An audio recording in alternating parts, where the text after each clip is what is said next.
Bonjour, nous avons vu que dans la dernière année, on a entendu beaucoup parler de vaccins, mais nous allons voir qu'il y a un antidote absolument puissant qui s'appelle Noël et on va voir qu'est-ce que c'est dans quelques instants.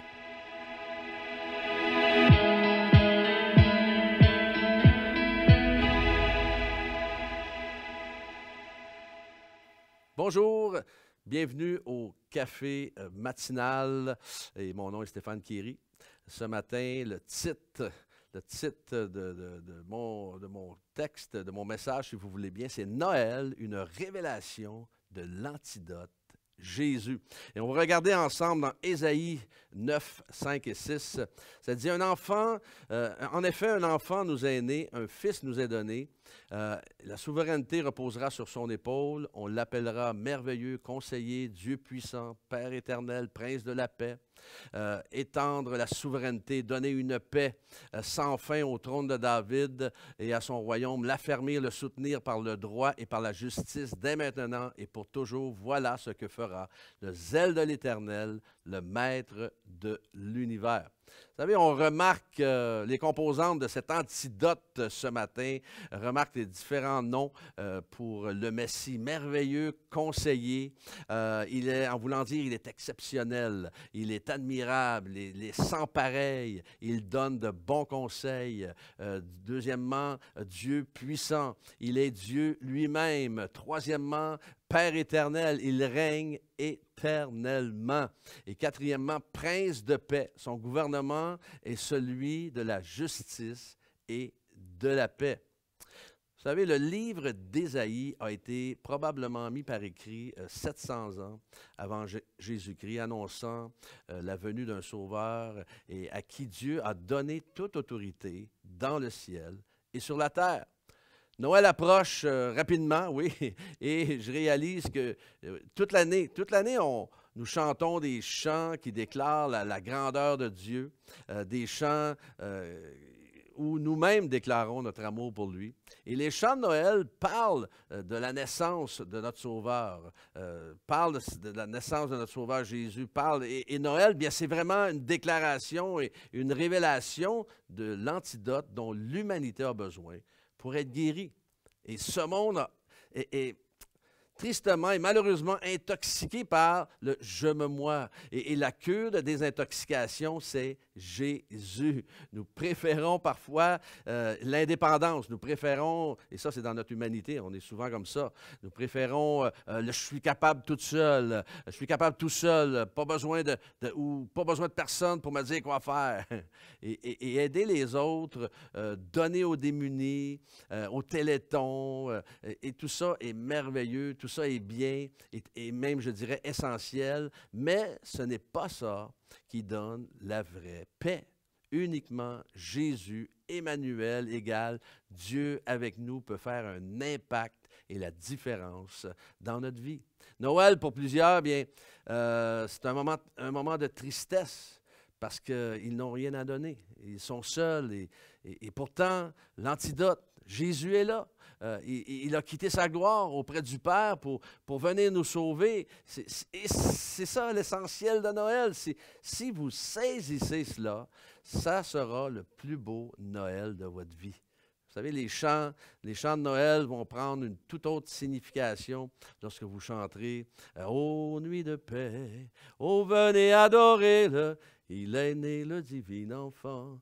Minuit chrétien, et à vous de choisir quel genre de Noël vous aurez cette année. Ça me donne le goût de chanter des chants de Noël. Et moi, je vous le dis, le merveilleux, le meilleur vous attend si vous faites ce choix-là, si vous faites le bon choix.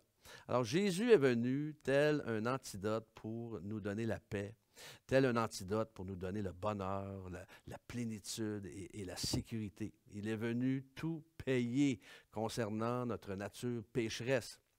Noël, c'est Jésus qui quitte sa gloire pour être avec nous dans les vallées, quitte sa gloire pour être avec nous dans les déserts de notre vie, dans les moments de difficulté. Et en fait, c'est dans les vallées qu'on le sent plus. Moi, c'est dans les moments de vallée, des moments où j'ai vécu des périodes difficiles où je sentais que Dieu était là près de moi et je savais qu'il entendait le cri de mon cœur et la voix de mes supplications.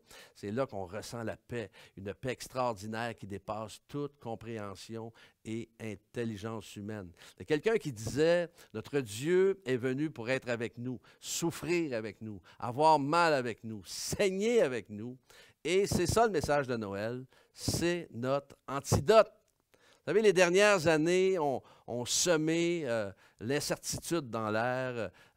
Et lorsqu'on regarde Marie et Joseph, bien, ils ont vécu ce moment, lorsqu'ils ont quitté pour l'Égypte, ce moment d'incertitude où, justement, pour la sécurité de Jésus et à sa naissance, ils sont partis sans connaître les détails de ce qui les attendait. Et nous aussi, on ne sait pas, on ne connaît pas les détails de ce qui nous attend, de ce que notre société dans les prochaines années va être, mais nous savons que notre Seigneur et Sauveur Jésus marche avec nous au travers de nos incertitudes et nos combats. Et si nous sommes honnêtes, nous non plus, eh bien, évidemment, on ne sait pas ce que demain nous réserve.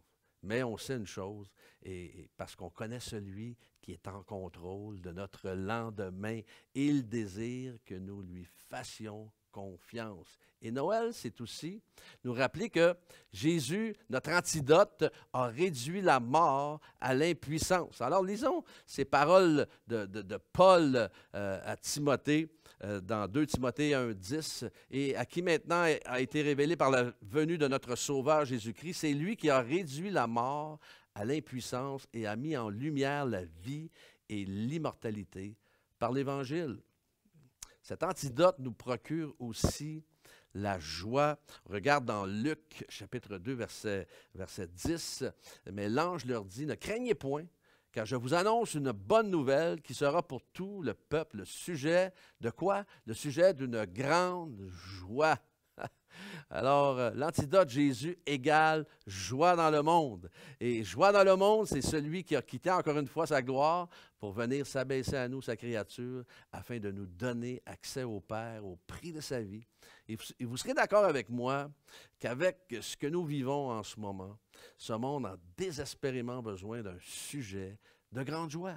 Vous savez, il y a une série télévisée en ce moment qui s'appelle The Chosen, où Jésus est présenté comme un personnage qui a la joie, un personnage joyeux, un Jésus attirant. Et si les gens et les enfants étaient attirés à lui, c'est parce qu'il avait la joie. Il était la joie. On l'a souvent dépeint dans le passé avec un visage triste et austère, mais c'est probablement parce qu'il savait, et il ne savait pas peindre un sourire, moi j'ai dit. Jésus, notre antidote, égale l'incarnation de cette joie-là.